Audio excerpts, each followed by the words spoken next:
Guys, Hindi.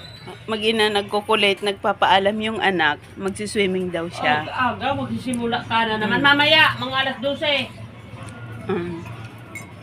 Ano sabihin mo kay mama mo? Sabi mo, please, mama. Please, lagyan mo please, mama, please. Please daw, mama. Anong sagot mo? Ayan guys, nagpapa-anuhan yung mag-ina guys. Oh, gusto na mag-swimming. Aga pa na naman. Mira, kausapin mo.